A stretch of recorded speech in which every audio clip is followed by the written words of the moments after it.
Hi, it's me again with Corel All Tips and Tricks, and I did this video yesterday, and then one of my I mentioned in the video, if you could get rid of the bounding box, it'd be a pretty cool little snippet video you could take of it.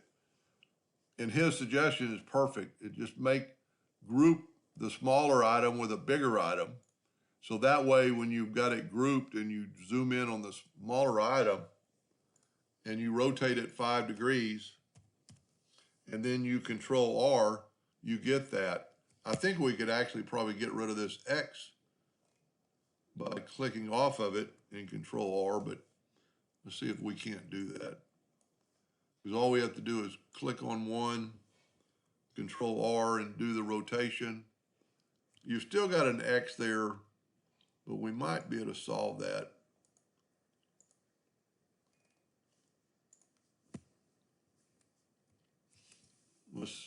Let me think about this here for a second. If we Control R and move it, click off of it, and then Control R, it's undoing the move.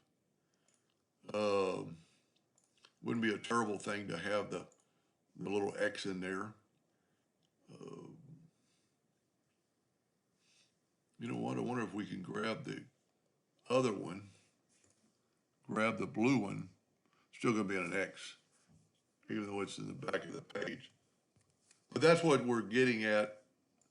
If we just Control R it now, we get that pattern, and you could make a video of that. And it's actually working now because I've got rid of the X.